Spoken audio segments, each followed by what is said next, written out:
নমস্কার বন্ধুরা, আজকে যে টপিক সেটা আমি আগেই বলেছিলাম যে আমি চেষ্টা করব যে ইকোনমিক্সের উপরে একটা করে ভিডিও উইকলি দেওয়ার। আজকের যেটা টপিক সেটা হচ্ছে ট্যাক্স স্ট্রাকচার অফ ইন্ডিয়া। বন্ধুরা, ট্যাক্স অর্থাৎ যেটা কর, সেটা ভীষণ ইম্পর্টেন্ট একটা টপিক। সেখান থেকে কিন্তু প্রচুর কোশ্চেন্স, সেটা WBCS হোক, অন্যান্য যে কোনো এক্সামে, কম্পিটিটিভ এক্সামে সেখানে আসে, সেটা প্রিলিমস হোক, মেন্স হোক। কারণ ট্যাক্স হচ্ছে একটা ইকোনমি, সেটা হচ্ছে one of the main pillar. আপনি যদি ট্যাক্স না বোঝেন বা ট্যাক্স যদি গভর্নমেন্ট কালেকশন না করে, তাহলে কিন্তু কোনো ইকোনমি চলবে না। সমস্ত পৃথিবীর সমস্ত দেশের যে কোনো ইকোনমি, সেটা ক্যাপিটালিস্ট হতে পারে, সেটা সোশ্যালিস্ট হতে পারে, সেটা কিন্তু বেসিক কিছু ট্যাক্সের ওপরেই চলে এবং প্রাচীন কাল থেকেই কিন্তু সেটা হয়ে এসেছে। অর্থাৎ কর ব্যবস্থা এমন একটা ব্যবস্থা যেটার মাধ্যমেই কিন্তু একটা সরকার চলে। সেটা আগেকার দিনে সেটা রাজাদের হতে পারে, সেটা আপনি প্রাচীনকালে, প্রাচীন যুগেও কর ছিল। যে কোনো জিনিসে আপনি একদম হরপ্পা সভ্যতা থেকে শুরু করে সেখানেও একটা কোনো কিছু কেনা বেচা, সেটার উপরে কিন্তু একটা কর ছিল। এর থেকে শুরু করে মুঘল সুলতানি যুগ, মুঘল যুগ, সে বিভিন্ন ধরনের কর এসেছে এবং সেটা ব্রিটিশ পিরিয়ডেও সেটা কিন্তু একটা অন্য মাত্রায় গেছে এবং স্বাধীনতার পরে সেটাকে আরো মডার্নাইজ করা হয়েছে। সেটা পাবলিক করা হয়েছে, যাতে করে জনগণ ডেমোক্রেটিক ওয়েতে করা হয়েছে সে পুরো ব্যাপারটা। বন্ধুরা, এই ভিডিওতে আমি important tax structure, tax domain, সেগুলো নিয়ে আমি বলবো। প্লাস এই ভিডিওটার পরে আমি আমার টেলিগ্রাম চ্যানেলে, আপনারা জানেন যে একটা করে যে মক টেস্ট, সেটা অনেকে মিনি মক টেস্ট বলছে, অনেকে সেটাকে আরো কোশ্চেন্স বাড়াতে বলছেন। বন্ধুরা, যেটা আমি রোজ 15 করে আমি কোশ্চেন দিচ্ছি, একটা কথা মনে রাখবেন, এটা কিন্তু কোনো র্যান্ডাম কোশ্চেন্স নয় যে আমি কোথা থেকে পেলাম 4-5টা, 15টা, 20টা কি 30টা, 40টা, যেখান থেকে পারলাম কোশ্চেন্স দিয়ে দিলাম, সেটা নয়। যে টপিক আমি পড়াচ্ছি বা কোনো একটা পার্টিকুলার টপিকের ওপরেই কিন্তু আমি কোশ্চেন্সগুলো দিচ্ছি। ফলে আপনি যদি সেগুলো তৈরি করে নেন, আপনার কিন্তু সেটা সেই চ্যাপ্টারটা, সেই টপিকটা পড়া হয়ে যাচ্ছে।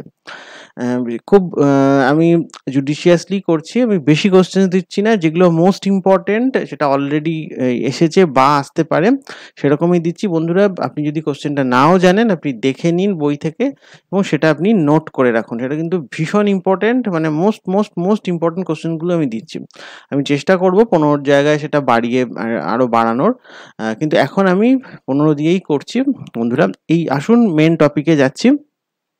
ট্যাক্স কত রকমের হয়, টাইপস অফ ট্যাক্সেস। প্রথম যেটা, সেটা হচ্ছে ডাইরেক্ট ট্যাক্স বা প্রত্যক্ষ কর, ইনডাইরেক্ট ট্যাক্স বা অপ্রত্যক্ষ কর, প্রোগ্রেসিভ ট্যাক্স অর্থাৎ যে ট্যাক্সটা প্রোগ্রেসিভ ওয়েতে বাড়তে থাকে একটা স্ল্যাব অনুযায়ী, সেটা হচ্ছে প্রোগ্রেসিভ ট্যাক্স। আমি ডিটেল পরে বলছি। রিগ্রেসিভ ট্যাক্স অর্থাৎ যে ট্যাক্সটা আস্তে আস্তে কমতে থাকে তার স্ল্যাব অনুযায়ী। ডিটেলস আমি ডেফিনেশন, তার পুরো ব্যাপারটা আমি বোঝাচ্ছি। এরপরে হচ্ছে প্রপোর্শনাল ট্যাক্স, অর্থাৎ সমানুপাতিক হারে যে ট্যাক্স বাড়তে থাকে সেটাকে বলে প্রপোর্শনাল ট্যাক্স। মেইনলি এই ধরনের বেসিক ট্যাক্স টাইপস আছে এই কটা। এটা কিন্তু কনসেপ্টটা বন্ধুরা আপনাদের খুব ভালো করে বুঝতে হবে। আমি বারবার বলছি এই ভিডিওগুলোতে, যেগুলো আমি দেখুন, আমার ছোট চ্যানেল, এখানে আমার অনেকেই আমাকে অ্যাপ্রোচ করেন যে চ্যানেলে পড়ানোর জন্য। সত্যি কথা বলতে গেলে আমার সে সামর্থ্য নেই যে আমি অন্য কাউকে দিয়ে আমার চ্যানেলে পড়াবো। তাদেরকে আমি পে করার মতো আমার সামর্থ্য নেই। ফলে আমার এটা টোটালি একটা কোনো ব্যবসায়িক পারপাসে আমি করি না, যে সেখান থেকে আমার রেভিনিউ জেনারেশন হচ্ছে, আমি তাদেরকে পড়াতে, তাদের সেখানে ফ্যাকাল্টি হিসেবে আনতে পারবো। যতটা আমি পারছি, আমার এক্সপিরিয়েন্স, আমার নলেজ, আমি সেখান থেকে আমি চেষ্টা করছি খেটে খুঁটে সেটা করানোর। ফলে বন্ধুরা, যেগুলো করছি সেগুলো কিন্তু সলিডভাবে করার চেষ্টা করছি, যাতে করে আপনাদের হেল্প হয়, এবং কনসেপ্টের উপরে জোর দিচ্ছি। আমি হয়তো কম ভিডিও দিই, আমার চ্যানেল ছোট, আমার কিন্তু যারাই দেখুন তাদের যেন 100% তারা সেখান থেকে নিতে পারেন, তাদের বেনিফিটটা যেন ম্যাক্সিমাম হয়, সেটা আমি দেওয়ার চেষ্টা করি। বন্ধুরা, ডাইরেক্ট ট্যাক্স নিয়ে বলবো যে real burden of this tax, কনসেপ্টটা বোঝার চেষ্টা করুন। বন্ধুরা, আমি বারবার বলছি, ডাইরেক্ট অর্থাৎ প্রত্যক্ষ, রিয়েল বার্ডেন যে ট্যাক্সটা আপনাকে দিতে হচ্ছে, সেটা কিন্তু fall on the person or the family. বন্ধুরা, উদাহরণ হচ্ছে ইনকাম ট্যাক্স। ইনকাম ট্যাক্স আপনারা জানেন যে আমার যে ইনকাম হচ্ছে তার রেসপেক্টে আমাকে দিতে হচ্ছে, আমার পকেট থেকে কিন্তু ট্যাক্সটা যাচ্ছে, এটা অন্য কেউ দিচ্ছে না বা অন্য কোনো ঘুর পথে যাচ্ছে না, ডাইরেক্ট আমাকে প্রত্যেক মাসে যে বা কোয়ার্টারে, আপনারা জানেন যে আমি মাসেও কাটাতে পারি ইনকাম ট্যাক্স বা আমি কোয়ার্টারলিও কাটাতে পারি, যে আমার ইনকাম আছে তার একটা সার্টেন পার্সেন্টেজ একটা বিলো একটা লেভেলের পরে, আমি ডিটেলস ইনকাম ট্যাক্সের স্ল্যাবে যাচ্ছি না, তার সেখানে ট্যাক্স এক্সেমশন আছে, তারপরে সেটা 5%, আপনারা জানেন, তারপরে 15%, সরি 10%, তারপরে 20%, এইভাবে স্ল্যাব হিসেবে বাড়তে থাকে। ফলে টাকাটা কিন্তু যে ইনকামবেন্ট তার পকেট থেকে যায়, অর্থাৎ সেটা হচ্ছে প্রত্যক্ষ কর। আমার ট্যাক্স মানে আমাকে টাকাটা দিতে হচ্ছে একদম ডাইরেক্ট হিসেবে, এবং সেখানে আপনারা জানেন যে 26 জেনারেট হয়, যে কত টাকা আপনি প্রত্যেক মাসে দিচ্ছেন বা কোয়ার্টারলি দিচ্ছেন তার হিসেব থাকছে। যারা ট্যাক্স পে করে বা ট্যাক্সের ব্যাপারটা জানেন, যে 26 প্রত্যেক আপনি বার করে নিতে পারেন তার পুরোটা, এবং যে ডিডাক্টার অর্থাৎ ট্যাক্স যে কাটছে আপনার হয়ে, ট্যান যেটাকে বলা হয়, ট্যান ডিডাক্টার, তাদের কিন্তু একটা ফর্ম 16 যেটা দিতে হয়, যে কত টাকা সে ট্যাক্স হিসেবে কাটলো সেটা। ফলে আমার যদি কোনো এফডি থাকে, সেই এফডি থেকে আমার যে ইন্টারেস্টটা হচ্ছে সেটাও কিন্তু ইনকাম ট্যাক্সের আওতার মধ্যেই পড়ে। ফলে এই ব্যাপারগুলো থাকছে বন্ধুরা, সেটা হচ্ছে ডাইরেক্ট ট্যাক্স, বোঝার চেষ্টা করুন। এরপরে যেটা হচ্ছে indirect tax, real burden of the tax does not fall on the person or the family paying, but, হ্যাঁ হয়তো আমার ডাইরেক্টলি আমাকে দিতে হচ্ছে না, but it gets passed on the general consumer or the suppliers. হ্যাঁ, আমাকে হয়তো ডাইরেক্ট আমি একটা জিনিস কিনছি, আমি সেই জিনিসটার দাম দিচ্ছি, ফলে কিন্তু ওই জিনিসটার মধ্যেই কিন্তু ট্যাক্সটা ধরা আছে। আপনারা প্রত্যেকটা জানেন, আমরা যে একটি মোবাইল কিনছেন, মোবাইলের একটা দাম আছে 15,000, কিন্তু ওই 15,000 এর মধ্যে এখন 18% জিএসটি হয়ে গেছে, অর্থাৎ ওর মধ্যে দেখা যাবে যে 2,000 কি 3,000 কি 2,500 যা টাকা, ওই 15,000-এর 15% যা হচ্ছে, মানে 15%টা হচ্ছে ওর ধরে, বেসিক্যালি ওই মোবাইলটার দাম কম, তার উপর ধরে 18% ট্যাক্স আরো কিছু জিনিস নিয়ে সেইটা হচ্ছে 15,000 দাঁড়াচ্ছে। অর্থাৎ আপনি যেটা দিচ্ছেন, আপনি কিন্তু আলাদা করে আপনার পকেট থেকে আলাদা করে যে আপনার নামে জেনারেট হচ্ছে, আপনি প্রত্যেক মাসে আপনি কত টাকা ট্যাক্স কাটাচ্ছেন সেটা নয়, যা কিনবেন তার উপরে একটা সার্টেন পার্সেন্টেজ আপনাকে ট্যাক্স হিসেবে দিতে হচ্ছে, ইনক্লুডিং আপনার সেই যে প্রাইসটা থাকছে এমআরপি, তার মধ্যেই কিন্তু ট্যাক্সটা ইনক্লুডেড থাকছে। সুতরাং এটা হচ্ছে one type of indirect tax. আর ডাইরেক্ট ট্যাক্স, ইনডাইরেক্ট ট্যাক্স কত রকমের আছে, কি তার ভাগ, কিভাবে তার সেটাকে আপনি পে করছেন, এই পুরো ব্যাপারটা, প্রত্যক্ষ কর অপ্রত্যক্ষ কর, আশা করি ব্যাপারটা আপনারা বুঝতে পারলেন।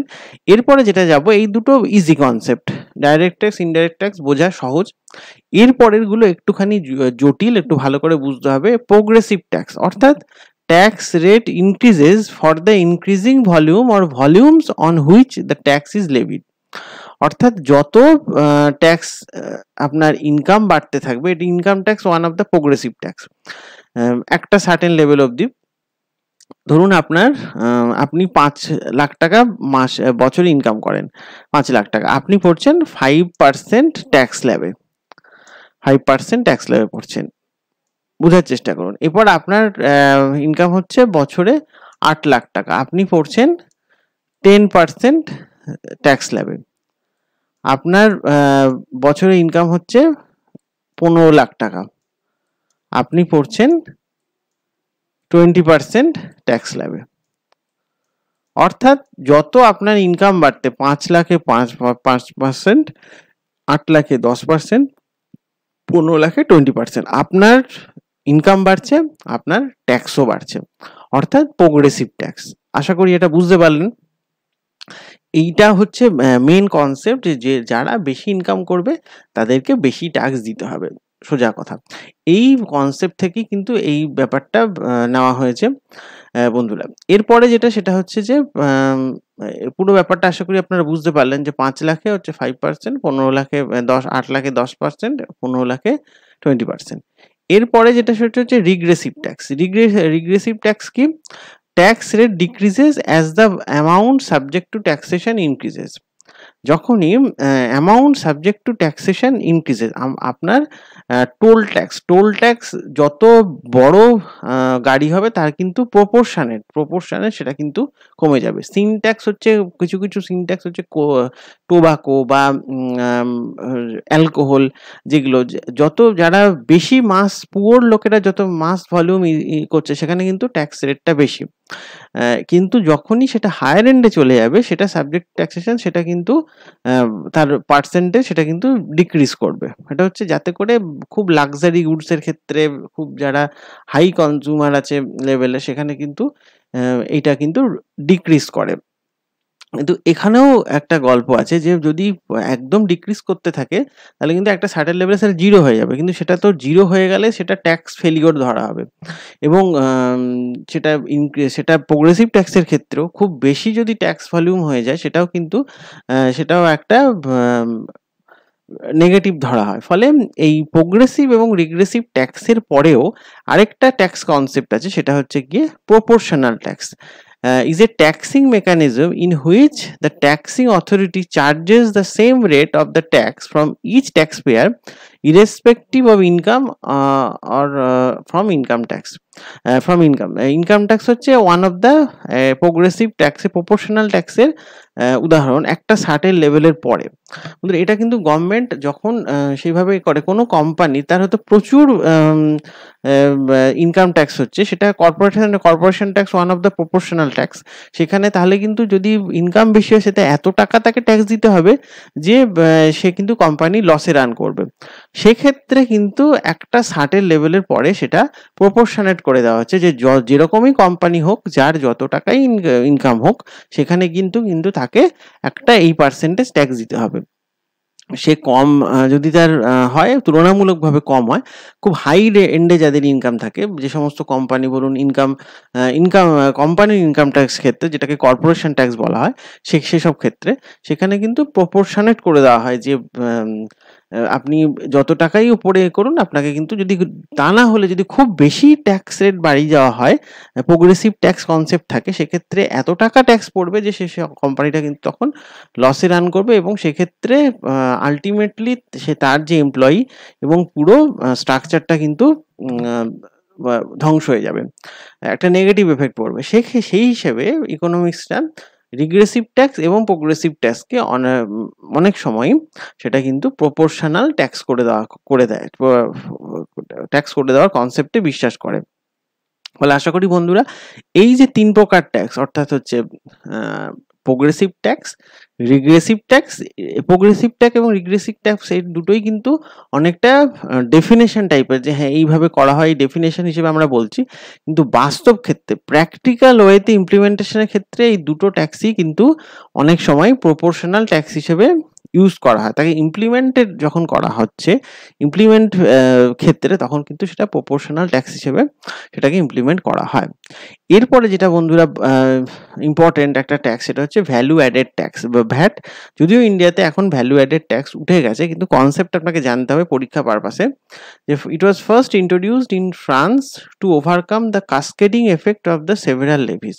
যেটা হতো যে প্রতিটা স্টেপসে, একটা র মেটেরিয়াল থেকে শুরু করে প্রোডাকশনের প্রতিটা স্টেপসে এত লেভি চাপ ছিল যে আলটিমেটলি সে জিনিসটার এত দাম হয়ে যাচ্ছিল যে সেটা খুব আনকম্পিটিটিভ প্রোডাক্ট তৈরি হচ্ছিল এবং মার্কেটে তার নেগেটিভ, হয়তো গভর্নমেন্টের রেভিনিউ আসছিল, কিন্তু সেক্ষেত্রে কিন্তু এটা যারা এন্টারপ্রিনার বা যারা বিজনেসম্যান তাদের ক্ষেত্রে নেগেটিভ প্রভাব পড়ছিল এবং লং টার্মে গিয়ে সেটা কিন্তু ট্যাক্স স্ট্রাকচারকে ক্ষতি করছিল। সেই কথা মাথায় রেখে যেটা করা হলো, ভ্যালু অ্যাডেড ট্যাক্স সিস্টেম ফ্রান্সে চালু করা হয়েছিল। Tax is only on the value added at each stage in the production, অর্থাৎ র মেটেরিয়ালের সবকটা স্টেজে হবে না।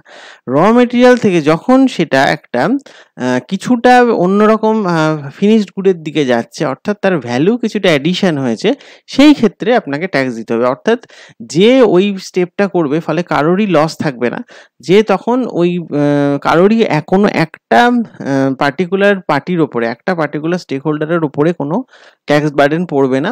ফলে ফলে একটা ইকুয়াল ডিস্ট্রিবিউশন হবে এবং প্রতিটা স্টেপে যেখানে যেখানে ভ্যালু অ্যাডিশন হতে থাকবে সেখানেই শুধুমাত্র ট্যাক্সটা অ্যাডিশন হবে। এর ফলে যেটা হয়েছিল যে গভর্নমেন্ট খুব ভালো করে ট্যাক্স প্রজেকশন করতে পারছিল, কারণ গভর্নমেন্টের কাছে পুরো ডেটা আছে যে কোন জায়গায় জায়গায় ভ্যালু অ্যাডিশন হতে পারে। সেইখানে যখনই তার সেই পার্সেন্টেজটা চালু করবে, অ্যাপ্লাই করবে, সেখান থেকে কিন্তু কতটা ট্যাক্স আসতে পারে তার একটা প্রজেকশন থাকছিল। প্লাস হচ্ছে ট্যাক্স ইভেশন অনেকটা কমে গেছিল, যেহেতু কারোর ওপরই ট্যাক্সের বার্ডেন খুব একটা পড়ছিল না। সে আগের স্টেপে সে বাকিটা পে করছে, সে শুধু সেইটুকু পোর্শনের ভ্যালু যেটা অ্যাডিশন হচ্ছে তার উপরে সে ট্যাক্সটা পে করছে, পুরোটার উপরে তাকে ট্যাক্স পে করতে হচ্ছে না। সেই জন্য সে ট্যাক্সটা দিতেও অনেক বেশি আগ্রহী থাকছে। তাকে যদি পুরো ট্যাক্স বার্ডেন নিতে হচ্ছিল যেটা আগের সিস্টেমে, তখন সে অনেকটাই ট্যাক্স কি করে চুরি করা যাবে বা কি করে না দেওয়া যাবে সেই ব্যাপারটা তারা বেশি ইন্টারেস্টেড থাকতো। সেই ক্ষেত্রে আরও আলটিমেটলি ট্যাক্স কম জমা পড়তো গভর্নমেন্টের ঘরে। ফলে সেটা না করে যখনই সেটাকে সিম্পলিফাই করা হলো, সেটা কিন্তু আলটিমেটলি গভর্নমেন্টের ট্যাক্স বেশি আসতে শুরু করলো। এরপরে সেটা হচ্ছে যে corporation tax on the income or profit of the company, সেটাকে বলছে কর্পোরেশন ট্যাক্স। অনেক সময় এটা কিন্তু কোশ্চেন আসে যে which is the corporation tax. হ্যাঁ, তো বুঝতে হবে যে ট্যাক্স যে ইনকামের উপরে, কোম্পানির যে ইনকাম মানে হচ্ছে প্রফিট, সেটার উপরে যে ট্যাক্স সেটা কিন্তু সেটাকে বলছে কর্পোরেশন ট্যাক্স বা কর্পোরেট ট্যাক্স যেটাকে বলা হয়, সেটা এখন অনেকটাই কমিয়ে দেওয়া হয়েছে, আপনারা জানেন। এরপর হচ্ছে মিনিমাম অল্টারনেট ট্যাক্স বা ম্যাট, এটা একটা 96-97 এই কনসেপ্টে এসেছিল। on companies which escape the corporation tax net by using the provision of the exemption, deduction, incentive and declaration. অনেকে যেটা করছিল যে কিছু কিছু ট্যাক্সের ক্ষেত্রে এক্সেমশন, ডিডাকশন, ইনসেন্টিভ, ডেপ্রিসিয়েশন এগুলোকে কাজে লাগিয়ে তারা কিন্তু ট্যাক্সটা ইভেট করছিল, দিচ্ছিল না। সেক্ষেত্রে গভর্নমেন্ট একটা মিনিমাম অল্টারনেট ট্যাক্স সিস্টেম চালু করেছিল যাতে করে কর্পোরেশন ট্যাক্সটা ঠিকমতো জমা পড়ে। সেটা আপনাকে এই ব্যাপারটা কনসেপ্টটা একটুখানি জেনে রাখতে হবে। অনেক সময় ম্যাথ থেকেও কিন্তু কোশ্চেন আসে। এরপরে যেটা হচ্ছে মোস্ট ইম্পর্টেন্ট আমি বলবো, সেটা হচ্ছে এখন যেটা চলছে সেটা হচ্ছে goods GST, goods and services tax, যেটা 2017-তে গভর্নমেন্ট চালু করেছে। GST law in India is a multi stage comprehensive destination based tax that is levied on every value addition. এটাও কিন্তু অনেকটা ভ্যাটের মতোই, কিন্তু এক্ষেত্রে গুডস অ্যান্ড সার্ভিসের আলাদা করে করা হয়নি, একসঙ্গেই সমস্তটাকে নিয়ে করা হয়েছে। Goods and service tax is an indirect tax, অবশ্যই এটা একটা indirect tax, not direct tax, levied on the supply of goods and services. This law has replaced many indirect tax laws that existed earlier in the country. সমস্ত যে VAT থেকে শুরু করা বিভিন্ন state বিভিন্ন রকমের তখন ট্যাক্স নিত, সেই সমস্ত মার্চ করে দিয়ে একটাই এখন ট্যাক্স চালু আছে গোটা ইন্ডিয়াতে। সমস্ত সেখানে তার রেট ইউনিফর্ম রেট এবং একই হারে সেখানে করতে হবে। এবং GST is one indirect tax for whole of India. আমি বললাম যেটা যে গোটা ইন্ডিয়াতে সেম রেটে এবং একইভাবে ট্যাক্স কালেকশন হচ্ছে। Current status of GST is currently levied on every product except কোন কোন প্রোডাক্টে থাকে না সেটা আপনার জানতে হবে, ভেরি ইম্পর্টেন্ট। সেটা হচ্ছে petroleum, alcohol, tobacco and stamp duty. On real estate in 4 slab and এবং রিয়েল এস্টেটেও কিন্তু ট্যাক্স জিএসটি থাকে না। তার মানে হচ্ছে petroleum, alcohol, tobacco, stamp duty and real estate এগুলো কিন্তু থাকছে না। আর 4 স্ল্যাবে থাকছে 5, 12, 18, 28, এই 5টা স্ল্যাবে থাকছে। Most of the articles that are used daily have zero GST as per the latest revision of the tax, যেটা আমরা রেগুলার ইউজ করি এই সমস্ত যাদের ডেলি ইউজে, সেখানে কিন্তু জিএসটিটা জিরো করা হয়েছে। ফলে বন্ধুরা এই মেনলি হচ্ছে যে এই কনসেপ্টটা হচ্ছে জিএসটির থাকছে এবং পুরো ট্যাক্স স্ল্যাবটা আমি বললাম, ট্যাক্স স্ট্রাকচারটা, এই টপিকগুলো কিন্তু আপনাদেরকে অবশ্যই পড়তে হবে, অবশ্যই কভার করতে হবে। এবং এর ওপরেও আমি এক্ষুনি আমার যেটা মক টেস্ট সেটাও দিচ্ছি টেলিগ্রাম চ্যানেলে। প্রত্যেকে আগে ভিডিওটা ভালো করে দেখুন, দেখে বোঝার চেষ্টা করুন, জিনিসটাকে ভালো করে বুঝুন। কনসেপ্ট কি, ট্যাক্স কোনটা ডাইরেক্ট ট্যাক্স, কোনটা ইনডাইরেক্ট ট্যাক্স, কোনটা প্রোগ্রেসিভ ট্যাক্স, কোনটা প্রপোর্শনাল ট্যাক্স, কোনটা রিগ্রেসিভ ট্যাক্স, এটা ভালো করে বুঝুন। কর্পোরেশন ট্যাক্স কি, ভ্যাট কি, জিএসটি কি, কেন জিএসটি চালু করা হলো, কি রেট আছে, কোথায় কোথায় নেই, পুরো ব্যাপারটাকে বোঝার চেষ্টা করুন। দেখবেন যে আপনার এই চ্যাপ্টারটা হয়ে যাচ্ছে। ট্যাক্স কিন্তু ভীষণ ইম্পর্ট্যান্ট একটা টপিক, ইকোনমির ক্ষেত্রে। বন্ধুরা, যদি মনে হলো ভিডিওটা আপনার ভালো লাগলো, অবশ্যই লাইক অ্যান্ড শেয়ার করুন, এবং আমাদের যে যারা এখনো সাবস্ক্রাইব করেননি, বলবো যে অবশ্যই সাবস্ক্রাইব করে নিতে, এবং বেল আইকনটাও আপনারা ক্লিক করে রাখবেন যাতে করে নোটিফিকেশান পেতে পারেন, এবং অবশ্যই টেলিগ্রাম চ্যানেলে জয়েন করুন। সেখানে কিন্তু আমি মক টেস্টের একটা সিরিজ দিচ্ছি, রেগুলার দিচ্ছি, এবং অলরেডি আমি রুটিনও করে দিয়েছি। এবং যারা আমাকে মেল করতে চান তারা আমাকে মেল করুন, কোনো ব্যাপারে এনকোয়ারি থাকলে করুন মেল।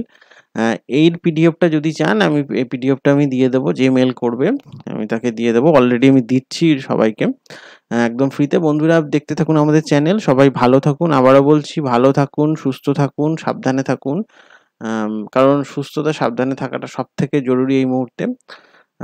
নমস্কার, বন্দে মাতরম।